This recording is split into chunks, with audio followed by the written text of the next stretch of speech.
Eu vou gravar a aula. A gente vai poder fazer aqui as atividades, tá? A gente vai começar com a página 18 do caderno de atividades, tá? Uhum. Então, vamos lá. Nós vamos começar, então, com o primeiro exercício. A maioria dos exercícios que eu vou fazer com você hoje são exercícios que vai ou estar na prova ou vai ser exercício parecido com o que tem na prova, tá? Sim. Então, vamos ao primeiro. Assinale a alternativa que cita a principal característica que diferencia animais vertebrados de invertebrados. Então, todo animal vertebrado, ele é chamado de vertebrado porque ele tem coluna vertebral, tá? E crânio. Os animais que são invertebrados, eles não possuem essa estrutura, não tem coluna vertebral e também não possui crânio, tá? Então, esses ossos aqui são de animais vertebrados, tá bom? Sim. Então, tá. Essa segunda aqui a gente pula, tá? Sim. Então, vamos agora aqui para a próxima página. Vamos lá. Tem esse textinho aqui. O estudo diz que peixes terão que migrar se temperatura global subir. A mudança climática obriga os peixes a abandonar seus habitats tradicionais para buscar águas mais frias e cada vez mais espécies podem ser afetadas se não forem cumpridos os objetivos de controle do aumento das temperaturas no planeta. O pior dos cenários, o estudo adverte que os peixes migrarão 65% mais rápido, o que trará consequências para a biodiversidade e o funcionamento dos ecossistemas. Então, aqui, considerando o fato de os peixes serem animais ectotérmicos, como o aumento da temperatura dos oceanos pode impactá-los? Então, antes de falar a resposta, você entendeu o que é ectotérmico? Ectotérmico significa que ele não consegue manter a temperatura do corpo sozinho. Ele precisa das fontes de calor de fora, né? Fontes de calor externa, por exemplo, da água, do rio, né? Para ele conseguir controlar a sua temperatura, tá? Sim. Então, aqui, ó, como os peixes são ectotérmicos, ou seja, como a temperatura do seu corpo varia de acordo com o ambiente, o aumento da temperatura dos oceanos afetará o funcionamento de seu organismo, pois cada espécie de peixe é adaptada a determinada temperatura da água. Então, a gente tem peixe que está habituado à temperatura da água mais quente, né? Por exemplo, os peixes que vivem próximo do litoral, peixes de rios, né? Peixes, por exemplo, vivem na região da Amazônia, vivem numa temperatura da água diferente, por exemplo, de peixes que vivem no rio aqui, por exemplo, da região sudeste, da região sul. Você tem temperaturas diferentes. Então, esses peixes já estão adaptados a essa temperatura. Quando tem uma variação nessa temperatura, tanto para mais quanto para menos, os peixes sofrem com isso, porque eles não conseguem se adaptar àquele ambiente e eles podem morrer, tá? Ou pode morrer congelado, ou pode morrer cozido, né? Dependendo aí da região onde ele se encontra. Assim, alguns migrarão para águas mais frias, que se aproximam de uma temperatura corporal adequada, variável em cada espécie. Para você não precisar copiar essa. Você já está copiando? Ainda não. Tá. Para você não precisar copiar tudo isso daqui, então eu vou te dar uma resposta mais curta. Então, escreve aí. Como os peixes são ectotérmicos, vírgula. Como os peixes são ectotérmicos, vírgula. Como que é? Como os peixes são o quê? Ectotérmicos. Ó, tá escrito aqui, ó. Ectotérmicos.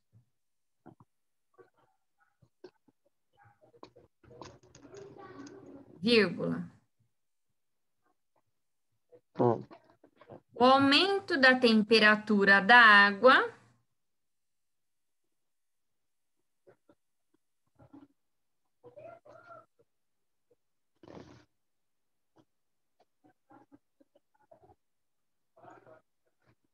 afetará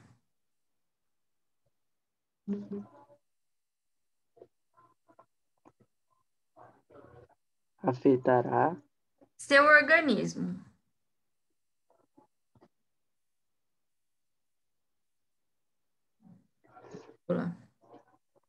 organismo.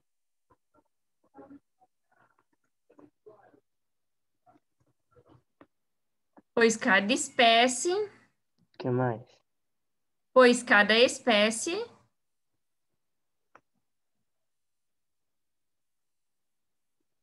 Pois.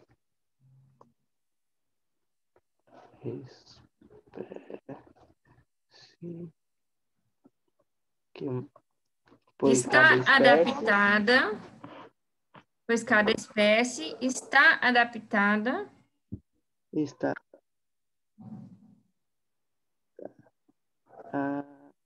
adaptada a uma temperatura. a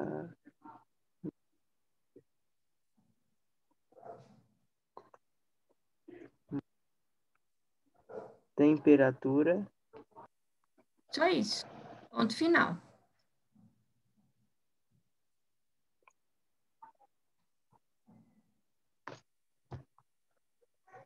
Terminei.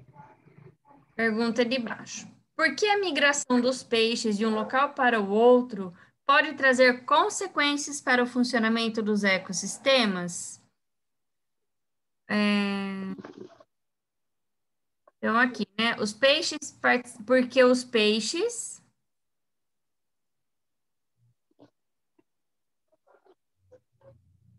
Porque os peixes participam participam de cadeias e teias alimentares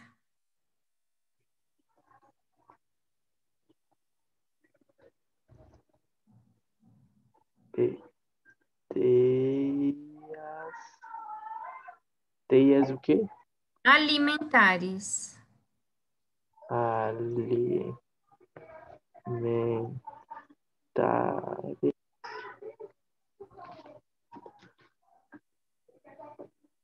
Alimentares.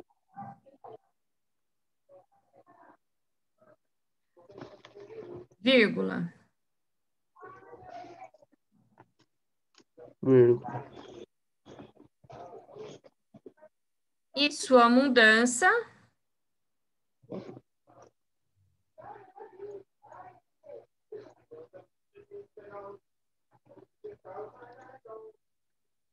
Sua mudança pode causar pode causar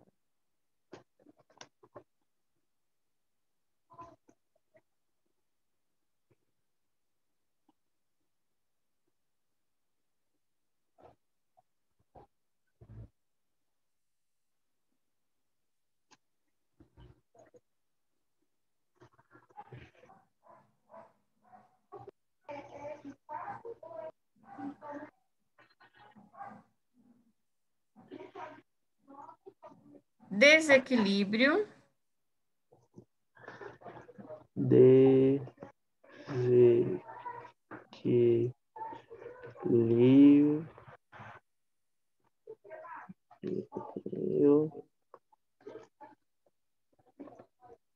desequilíbrio é,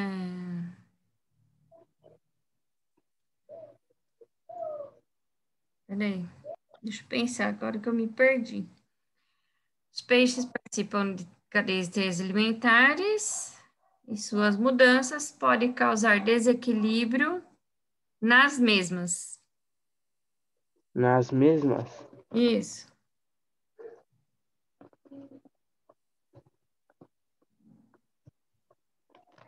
Mais alguma coisa? Não. Próximo. Leia a tirinha e responda a questão. Está fazendo mímica? Vamos adivinhar. 7 palavras. Acho que tem a ver com volta. De volta. De volta para algum lugar. Água.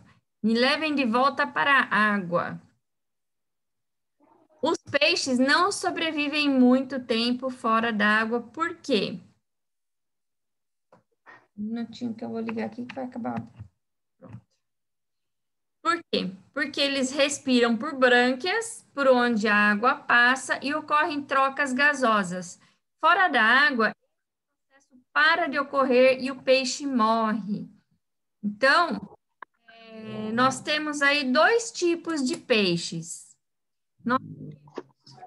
Os que são chamados de osteiquites, que são os peixes ósseos, e os condrictes, que são os peixes cartilaginosos. Deixa eu voltar aqui só um pouquinho, que essa informação que eu vou te passar ela é importante. Então, olha só aqui. Então, nos peixes ósseos, eles possuem esqueleto formado por osso, e o peixe cartilaginoso, o seu esqueleto é formado por cartilagem, tá? O peixe ósseo possui bexiga natatória que auxilia na flutuação, então quando ele quer subir, ele enche de ar essa bexiga natatória. Quando ele quer descer, ele esvazia e aí ele desce, tá? Já o peixe cartilaginoso, ele não precisa da bexiga natatória, então ele não tem bexiga natatória, tá? A boca dos peixes ósseos, ela é na frente do corpo, pode ter dentes ou não, depende da espécie. Já os cartilaginosos, a boca dele, como no caso do tubarão, a boca é embaixo, tá? Não é na frente, é embaixo. Vou ver se tem aqui uma foto aqui desses animais. Então, olha só, esse daqui é um peixe-osso, tá vendo? A boca na frente. Se fosse um tubarão, um peixe cartilaginoso, a boca seria aqui embaixo, tá? Tá. Então, ó, já marca aí, assinala isso daqui, porque tem uma pergunta na prova que você vai precisar dessas informações que tem aí. Então, pode pôr um X aqui. Brânquias protegidas por uma placa chamada opérculo. Então, olha só, aqui, ó, tá vendo? Aqui onde parece que tem um cortezinho, essa aqui, ó, uma placa óssea que é chamada de opérculo. Se você for olhar uma foto de tubarão, ele só tem aqui como se fossem uns cortezinhos, tá? Que são chamados de fendas branquiais, que é diferente do peixe ósseo. Reprodução.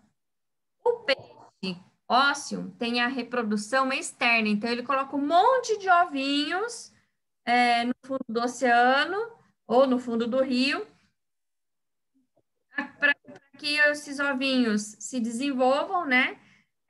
A fêmea vai pôr os óvulos e o macho vai jogar ali o espermatozoide na água. Então, vai fecundar os ovinhos. Se eles derem sorte de ninguém comer eles, eles vão sobreviver, né? Mas na maioria das vezes, a maioria é comido, sobra uma meia dúzia que chega, que cresce, mas que vai chegar na fase adulta, às vezes é só 1 ou 2 que consegue chegar na fase adulta. Já no caso dos peixes cartilaginosos, a fecundação é interna, né? Os embriões vão desenvolver dentro de um ovo, só que é um ovo gelatinoso, fica dentro da fêmea, e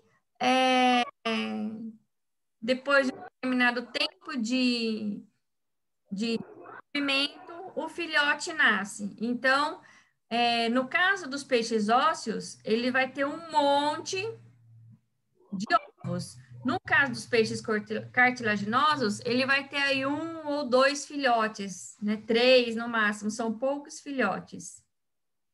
Então, exemplo, de peixes ósseos, 90% das espécies. Então, você tem aí a tilápia, tem manjuba, tem truta, tem peixe porquinho, peixe palhaço, e vai aí uma infinidade, né? Agre. E no caso dos peixes cartilaginosos, a gente tem o tubarão e a raia, tá bom? Então, fez e marcou aqui essa informação, você vai precisar Sim. na hora de fazer a prova.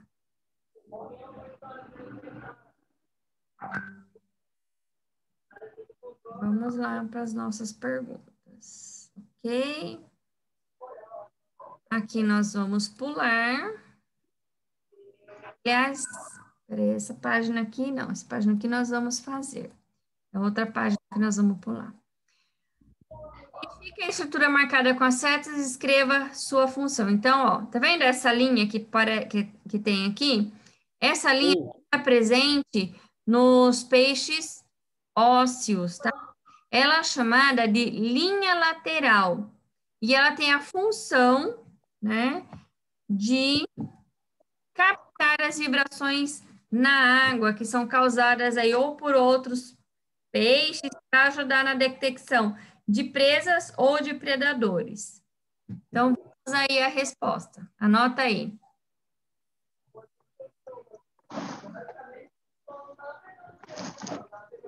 A estrutura indicada A estrutura indicada.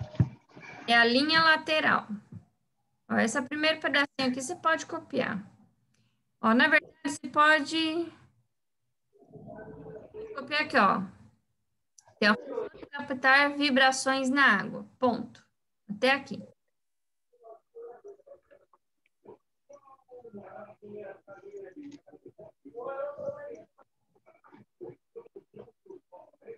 Então, é a estrutura indicada. É a linha Até. lateral.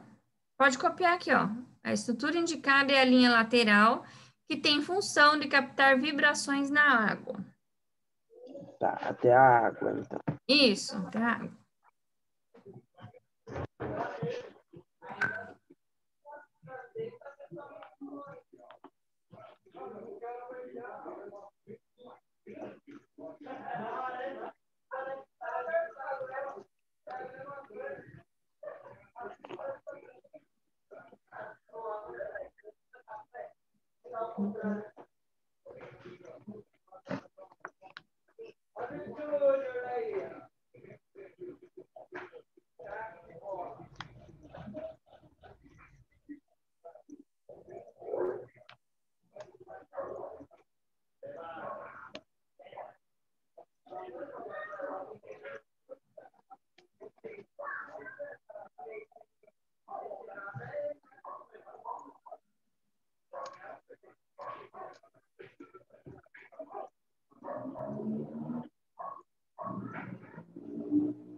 Depois a mamãe deixa.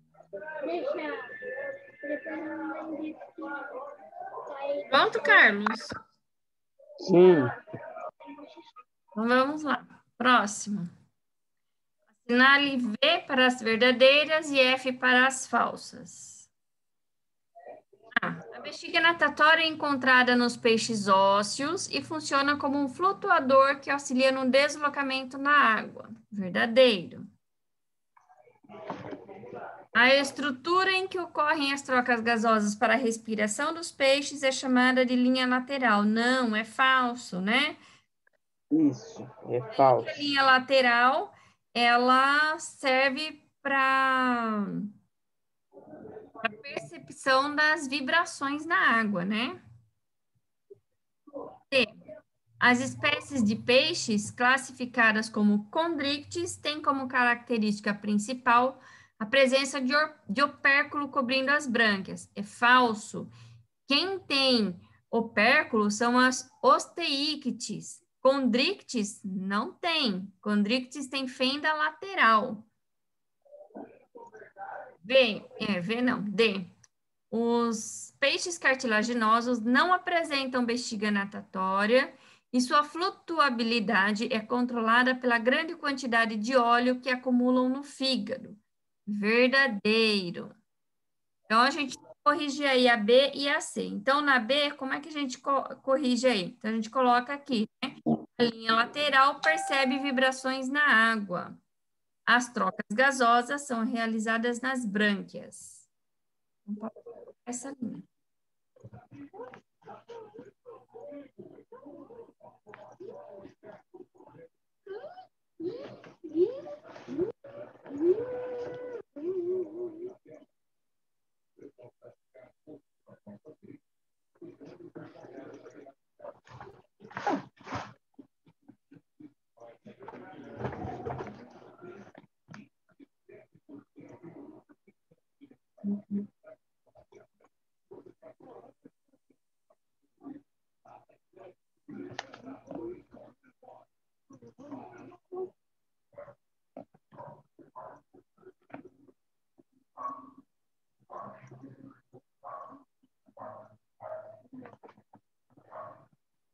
Palmeiras eu não sei o que, branco e azul amarelo.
Sim.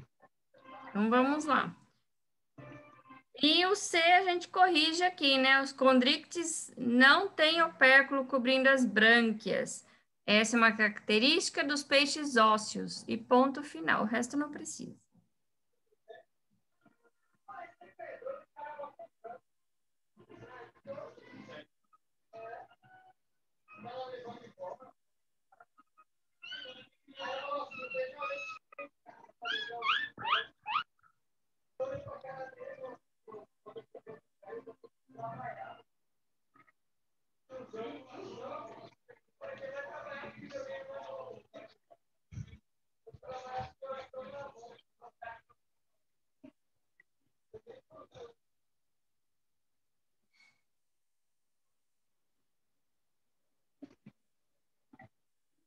Pronto? Sim. Então, vamos lá. Exercício 7. Vai ter, pode anotar aí que tem um exercício parecido com esse na prova, tá? É um movimento realizado por algumas espécies de peixes que nadam contra a correnteza dos rios para a sua reprodução. Esse fenômeno é observado em rios de várias regiões do Brasil e, nesse período, a pesca fica proibida. A proibição da pesca na época de reprodução dos peixes é chamado de defeso. Sobre o assunto, responda às questões propostas. Então, como ocorre a fecundação e o desenvolvimento nos peixes ósseos, né? Então, como a gente falou, a fecundação é externa, né? E dos ovos saem as larvas que se desenvolvem em peixes adultos. Então, vamos responder aí. Quer copiar essa daqui? Pode copiar. Pode. Pode.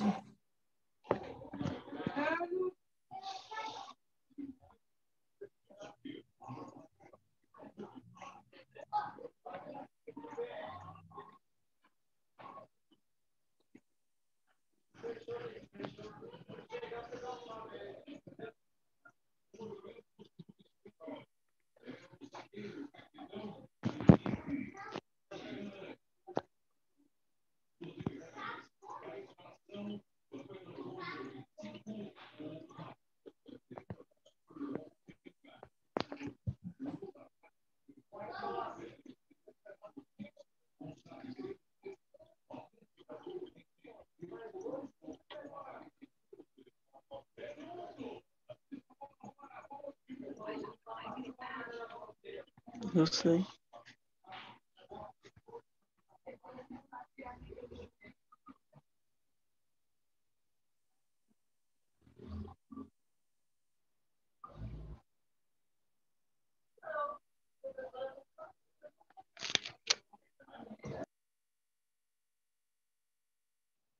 Pronto? Ainda não. Já tô acabando já. Ok.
Pronto, prof. Pronto? Então, agora a segunda. Aqui eu tava sem querer, eu copiei na B com a A. Ah, você copiou na B? Eu tinha copiado na B. Então, coloca uma setinha que a resposta é da A. Sim. Então, aqui, qual a importância de a pesca ser interrompida durante o período reprodutivo dos peixes, né? Então, por que isso? Porque a interrupção da pesca garante a reprodução dos peixes e o restabelecimento do número de indivíduos da espécie, né? Evitando um desequilíbrio no ambiente. Pode copiar. Aí você copia, então, a B na A e coloca a setinha indicando que a resposta da A, na verdade, é da B e a A da A. Você entendeu? Sim.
Pronto? Não.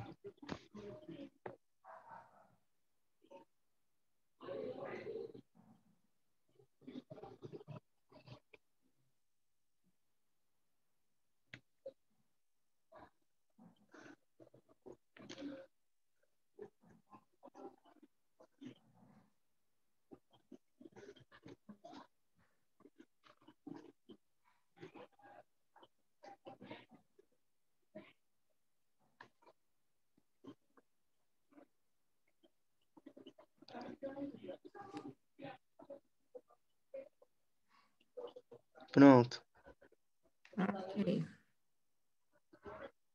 Então, agora nós vamos para anfíbios. Salvem os anfíbios. Existem quase 6.000 espécies de anfíbios conhecidas, mas uma em cada 3 delas está ameaçada de desaparecer do planeta. Cientistas acreditam que isso acontece porque eles são animais muito sensíveis e por isso sofrem mais com a poluição e intervenção do homem na natureza. Nos últimos anos, o aumento da poluição tem contribuído para elevar a temperatura da Terra. Isso altera a quantidade de chuva que cai em algumas regiões do planeta, o que afeta esses animais muito dependentes da água. Então, esses motivos pelos quais os anfíbios são muito dependentes da água. Primeiro, porque eles têm uma pele muito fina, né? E eles fazem boa parte da sua respiração através da pele. Ele faz respiração cutânea. E como ele não bebe água, ele precisa de um lugar úmido para absorver a água para o seu organismo funcionar, né? Mas ele também tem aí a respiração pulmonar. E também ele precisa de estar em lugar úmido, porque quando ele vai colocar os seus ovos não têm casca, então são gelatinosos, então precisa ficar na água, né? Então, os motivos são reprodução e respiração. Não vou escrever tudo isso daqui não, só coloca aqui reprodução e respiração. Reprodução e respiração? Isso.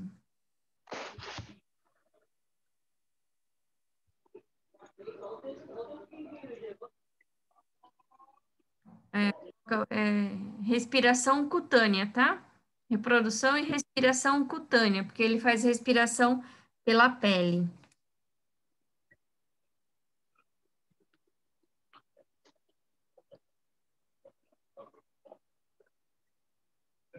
Pronto. Pronto? Bora lá. Leia as afirmativas a seguir sobre os anfíbios. Eu acho que tem uma pergunta dessa na prova. Os anfíbios são animais ectotérmicos. 2. As larvas de anfíbios têm respiração branquial e nos adultos a respiração é pulmonar e cutânea. 3. Na pele de alguns anfíbios existem glândulas de veneno que servem de defesa contra predadores.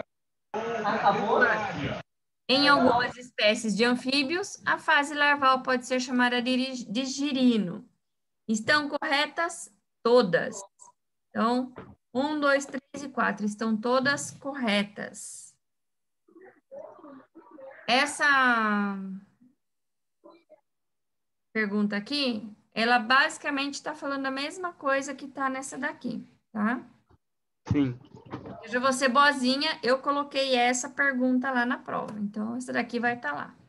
Então, observe as imagens das diferentes etapas de vida de um anfíbio e numere a sequência das fases em ordem crescente. Então, a primeira coisa, os ovos são formados por fecundação externa. Então, lembra que eu falei ovinhos gelatinosos? Sim. Então, eles são colocados na água. Aí, o macho, ele aperta a fêmea solta os ovinhos e aí ele joga os espermatozoides em cima dos ovinhos, tá? Então, na água. Depois de um tempo que ocorre aí o desenvolvimento do embrião, forma a larva, né? Que é a primeira fase aí, que essa fase larval é chamada de girino. Depois vai começar a desenvolver as patinhas, né? As patinhas, primeiro ocorrem as patinhas traseiras, depois as dianteiras. Depois que formam as patinhas, ele já está pronto para se tornar um animal adulto. Então, ele vai perder o rabinho e vai se tornar um animal adulto, um sapão do jeito que a gente conhece. Ok? Sim. Anotou aí os números, a sequência? Sim. Ótimo. E aqui sequência que eu anotei.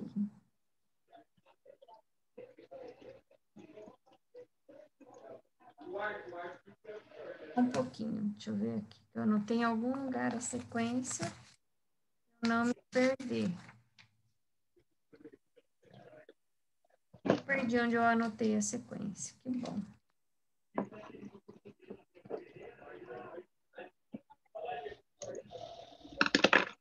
Perdi o papel. Ah, não, tá. Sabia que eu não perdi. Tá. Então, a gente fez a página 18, 19, 20, 21. Agora a gente vai para a página 24. Vamos pular 2 páginas. Página 24. Muito bom. Então, vamos lá. Répteis. Os répteis foram os primeiros vertebrados que se adaptaram totalmente ao ambiente terrestre. Marque as alternativas que apresentam características que os répteis têm que permitam essa adaptação. Tem uma pergunta que está relacionada com essa questão, não é essa, mas está relacionada com ela. Pode marcar um xizinho nela para você estudar. Então, as características, né, que permitiram essa adaptação são os ovos com casca, né, porque daí não tem o perigo de ressecar, então não precisa de ser na água. Respiração exclusivamente pulmonar, não tem mais respiração cutânea, então consegue ficar no ambiente terrestre. Seca e resistente e fecundação interna. Permitiu aí a adaptação dos répteis no ambiente terrestre. Pronto? Sim. De acordo com suas características, os répteis podem ser classificados em 3 grupos diferentes: testudíneos, crocodilianos e escamados, né? Então, vamos classificá-los. Então, aqui, primeiro a gente tem aqui a tartaruga, né? Que é classificada no grupo dos testudíneos.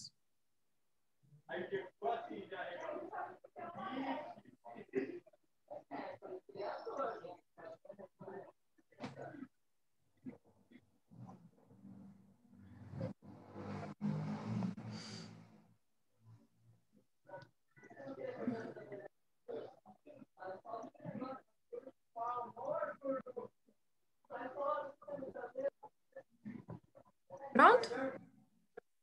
Sim. O segundo grupo são os lagartos, que fazem parte do grupo dos escamados, porque eles possuem uma pele escamosa, rígida, né? E ela vai sendo substituída de tempos em tempos conforme o animal vai crescendo. Igual a cobra.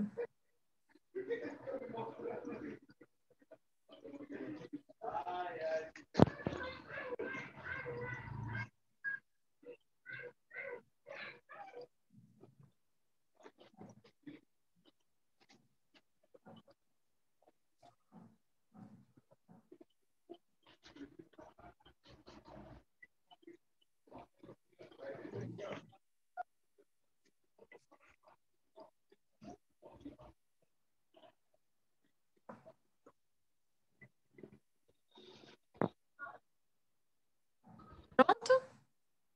Não.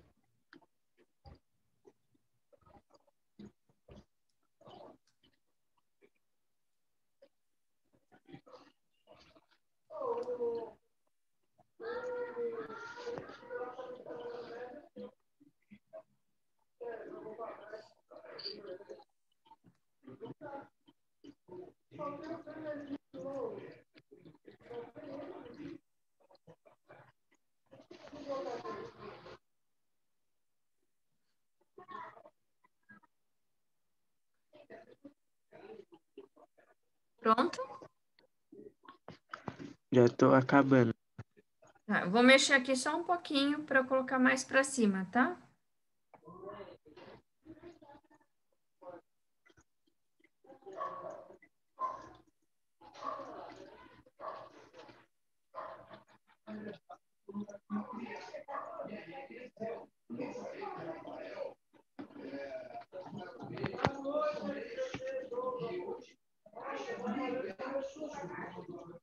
Pronto?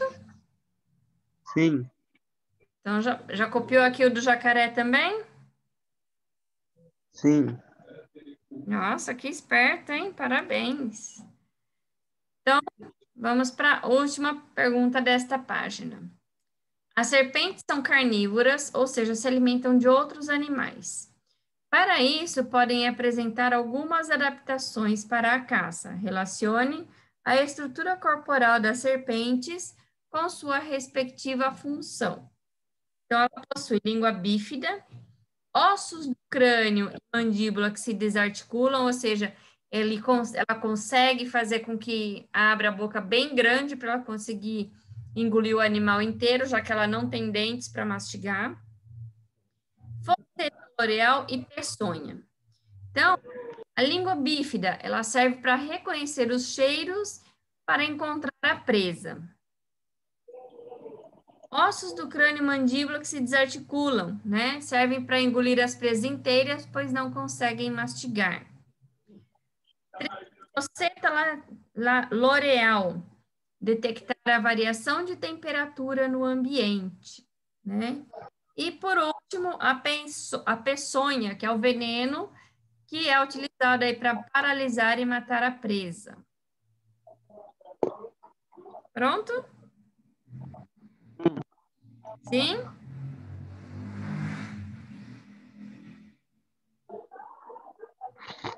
Dois, 1, 4, 3. Sim. Então, página 25. Página a gente só vai fazer essa pergunta. Pergunta 18. A 19 a gente vai pular. Aqui é uma de verdadeiro ou falso, que relaciona aí os ovos de anfíbios e de répteis, tá? Então, olha, esse aqui é o ovo de anfíbio, como eu falei, que tem que ficar na água, porque ele é gelatinoso.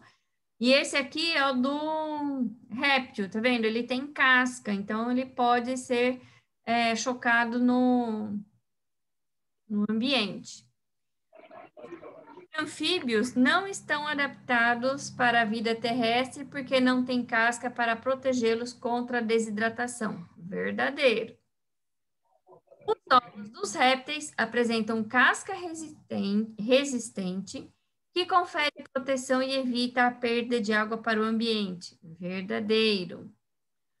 Os ovos de répteis também não estão adaptados para o ambiente terrestre, já que, mesmo tendo casca, precisam da água. Não, falso. Dos ovos dos anfíbios, eclode uma larva que se desenvolverá na água até a forma de adulto. Dos ovos dos répteis, nasce um indivíduo semelhante ao adulto que inicia o desenvolvimento. Correto. Anotou aí?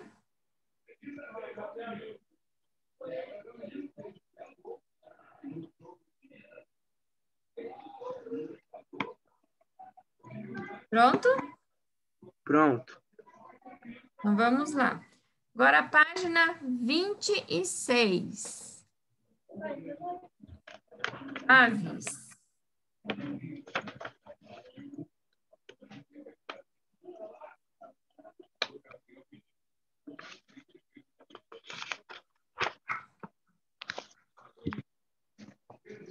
Já entrei na página 26.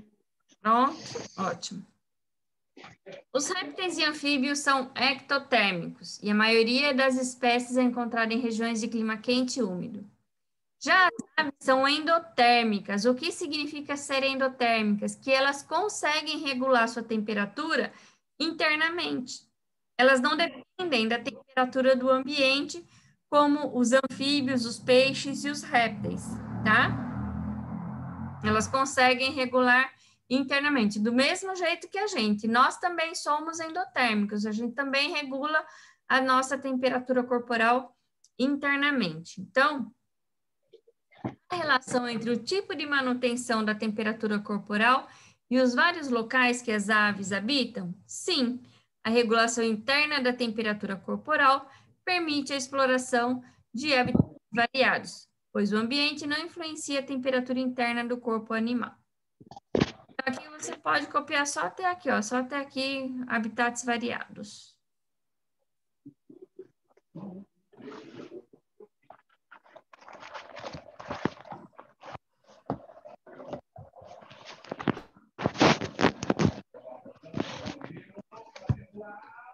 até onde? Habitats Variados? variados. Isso.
Pronto?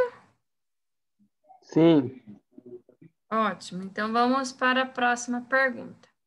Das características citadas a seguir, assinale aquelas que estão relacionadas à capacidade de voo das aves. Então, elas possuem corpo revestido de penas, né, que é mais levinho, de bexiga urinária, então, se ela não tem a bexiga urinária, ela fica mais leve, não precisa ficar carregando a bexiga, né, tem a urina. Membros anteriores modificados em asas, então, o que seriam os bracinhos dela é asa, ossos pneumáticos e sacos aéreos, e osso externo com carena ou quilha. Vai ter um exercício aí que eu vou te mostrar essas partes aqui, essas estruturas, tá bom? Sim. Pronto, anotou? Anotei. Ótimo. Mesmo que as aves fiquem expostas à chuva ou entrem na água para se alimentar, as suas penas não ficam encharcadas imediatamente. Explique como isso acontece. Então, elas possuem uma glândula chamada uropigiana, que produz substância gordurosa que elas espalham nas penas com o bico, tornando-as impermeáveis. Para ficar uma resposta mais curta, você pode escrever assim: as aves produzem uma substância gordurosa que espalham nas penas, tornando-as impermeáveis. Então, as aves produzem uma substância gordurosa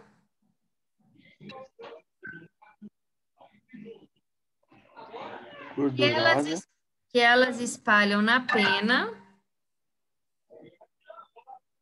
que elas espalham nas penas,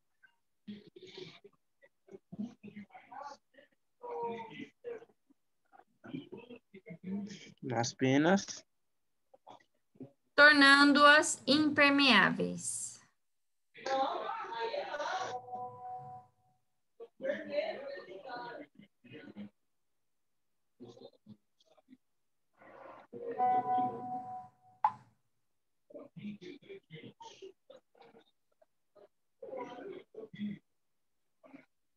Pronto.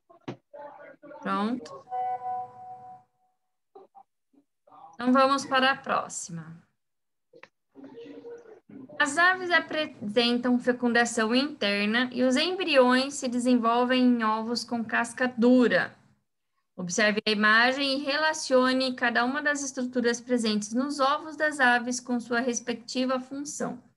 Tem uma pergunta na prova que está relacionada aqui com essa pergunta aqui. Então, pode assinalar essa pergunta aqui também. Sim. As aves apresentam, aliás, já li, né? Então, possui poros que permitem a passagem do oxigênio. Então, é a casca, tá? Então, a casca é porosa, cheia de buraquinhos e passa o oxigênio Oxigenar aqui o embrião. 2, dará origem ao embrião. Então, é essa parte aqui, ó, que é o disco germinativo. Esse disco germinativo a gente só consegue ver se tiver o ovo fecundado. O ovo de galinha que a gente compra no supermercado para comer não tem isso daqui porque não é um ovo fecundado, tá? 3, estrutura formada de substâncias nutritivas que alimentam o embrião. Então, é a ema, tá? Substância que atua como um amortecedor protegendo o embrião. É a clara. Por último, estrutura responsável pela sustentação da gema, evitando que ela fique aderida à membrana interna da casca. Então, gente, é essa estruturinha aqui que a gente chama de calase, ok?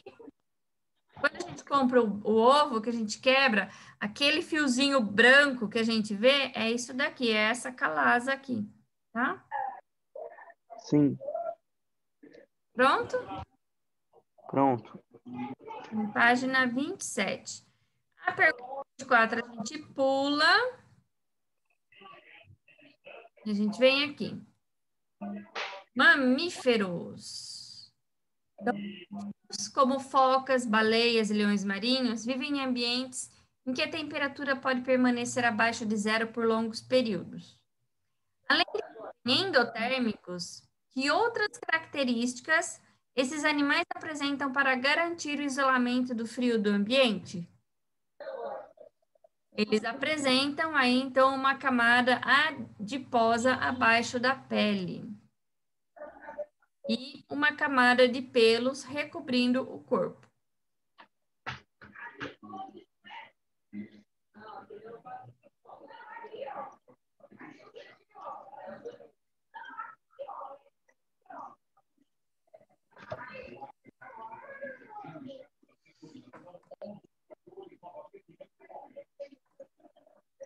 Pronto? Sim. Não, calma aí. Tô calmando. Pronto? Ainda não.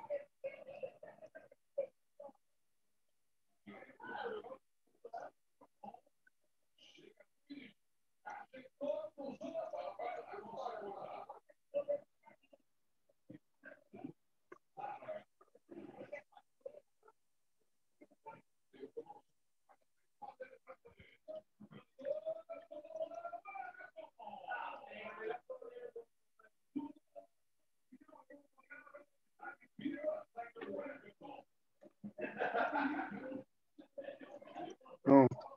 Ótimo.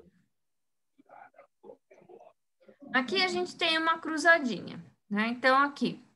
Grupo de mamíferos que não têm placenta, cujos filhotes sugam leite por meio de poros existentes entre os pelos. Então, são os prototérios, né? Que a gente tem aí como exemplo o ornitorrinco e a ecdna.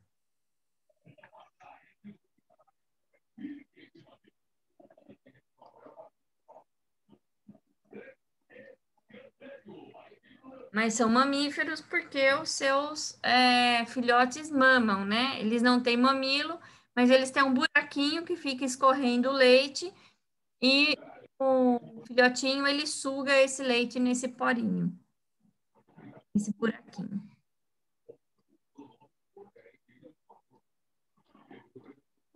Pronto? Sim. 2. Grupo de mamíferos com 5 dedos nos pés e nas mãos e que tem grande capacidade de agarrar, pinçar e manipular objetos. O grupo 4, que são os eutérios, no qual nós também estamos dentro desse grupo. Quer dizer, é o 2, 2 é primatas. Primata, tô falando bobagem. 2 é primatas. A gente também está dentro desse grupo dos primatas.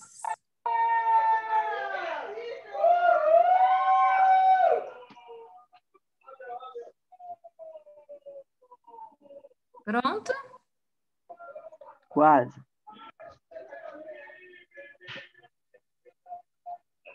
Está copiando todos? quase. Não, Ainda vamos tô um por vez para eu poder te explicando. Tô copiando, por enquanto, a 4. Não, então espera um pouquinho. O 2 você já fez. Sim, agora eu tô copiando a 4. O 3, única espécie de mamífero voador. Seus membros dianteiros têm grandes membranas entre os dedos. Morcego.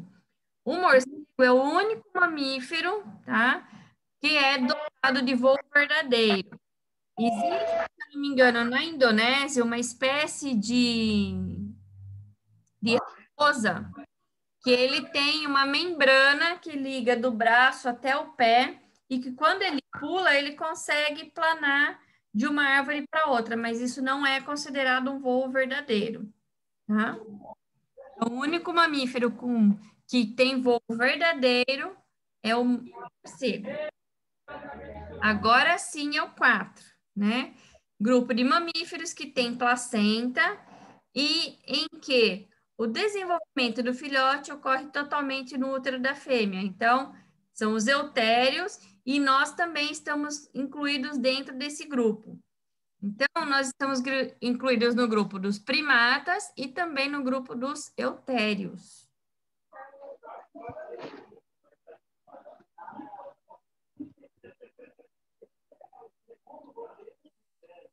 Pronto. 5. Mamíferos aquáticos que apresentam membros transformados em nadadeiras, por exemplo, peixe-boi, baleia, né? Então, esses aqui são os sirênios. O boto, a orca, o golfinho, todos estão dentro aqui do grupo dos sirênios.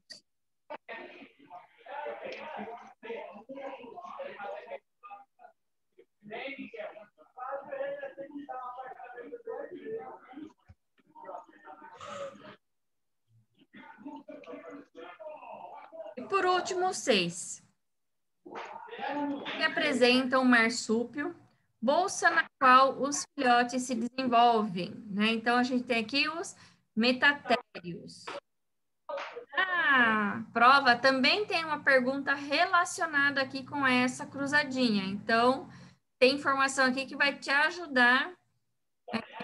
Na verdade, acho que melhor você olhar na apostila quando for responder a pergunta, que lá vai ser mais fácil para você estar respondendo, ok?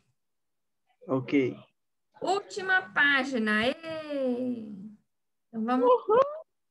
Uhul, né?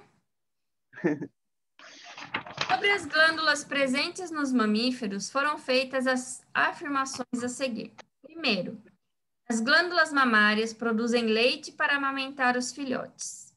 2. As glândulas sebáceas estão relacionadas ao controle de temperatura corporal. 3.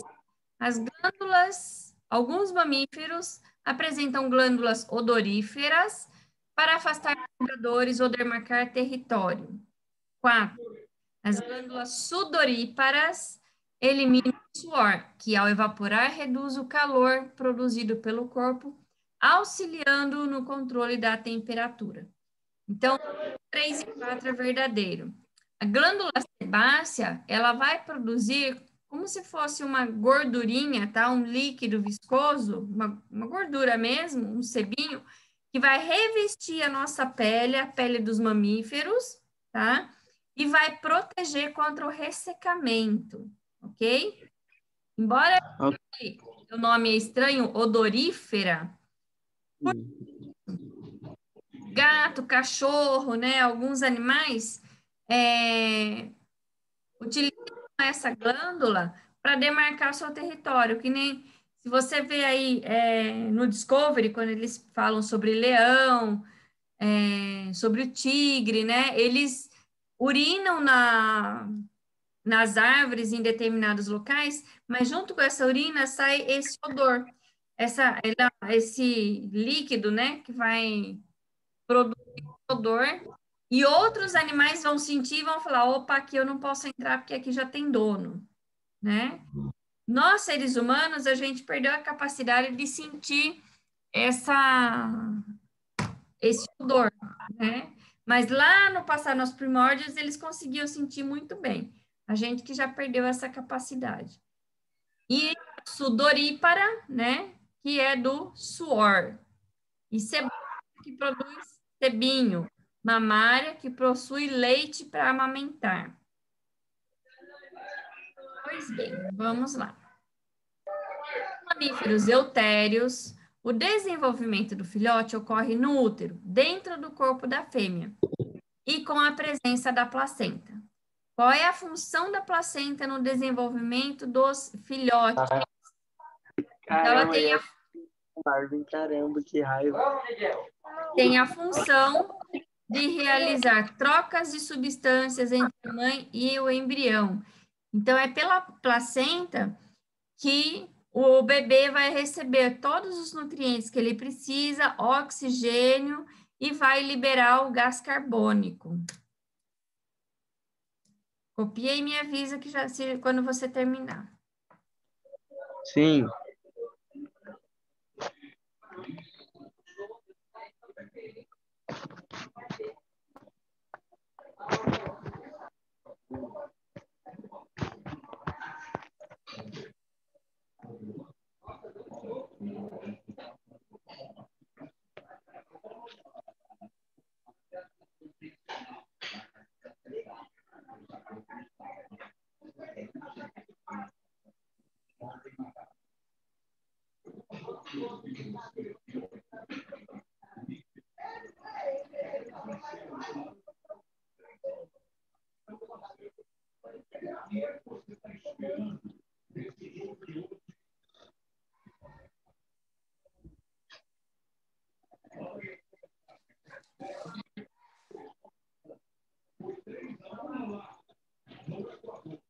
Pronto, prof. Pronto. Pronto.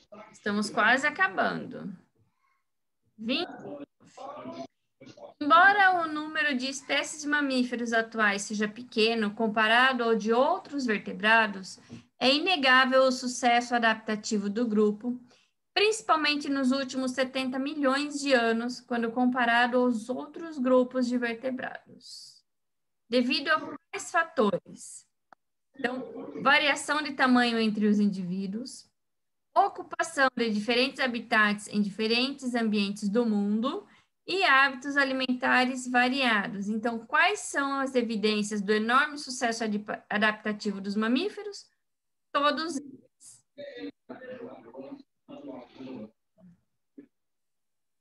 30.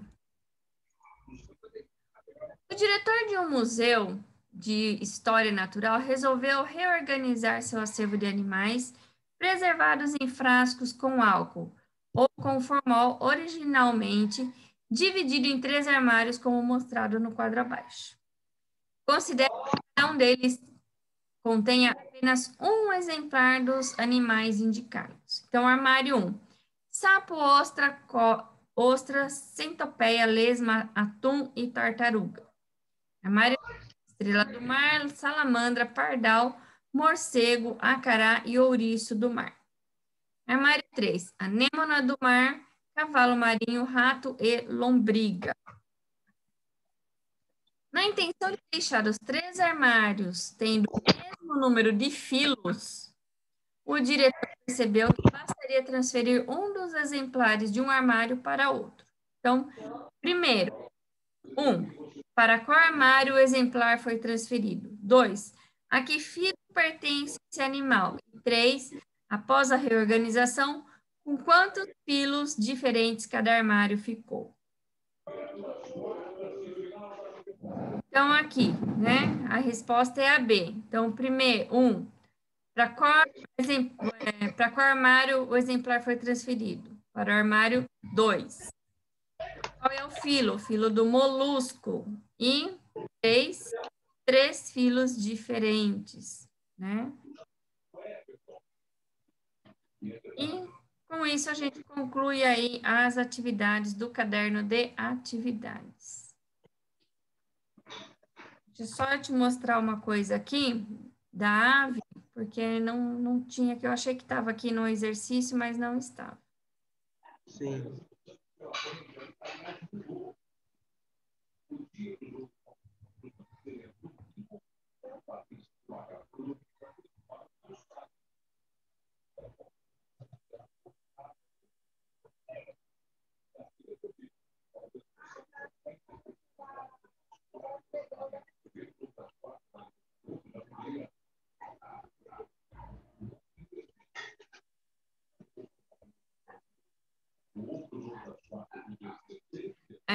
nós não fizemos nenhum exercício, mas deixa eu ver aqui.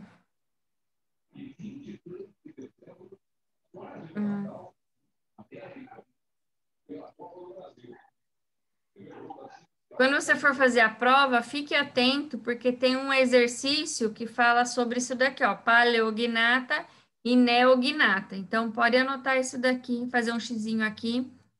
Então, sobre essa classificação.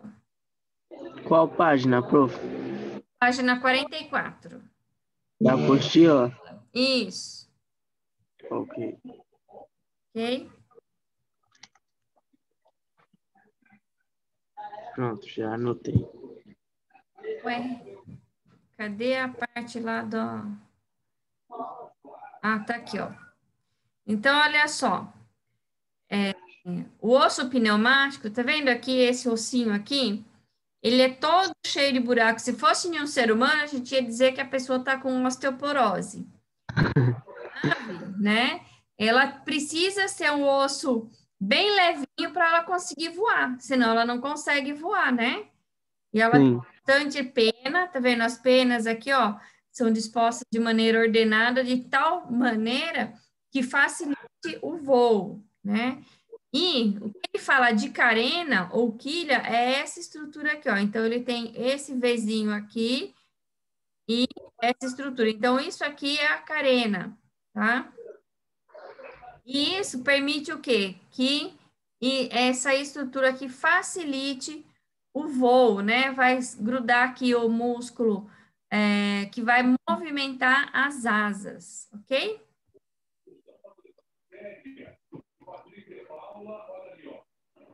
E dos mamíferos, quando você for fazer a prova, então você aqui, que aqui tem, ó, falando dos eutérios, né? Os metatérios, tem os exemplos, e os prototérios, tá bom? Tem aqui os exemplos. E é só isso.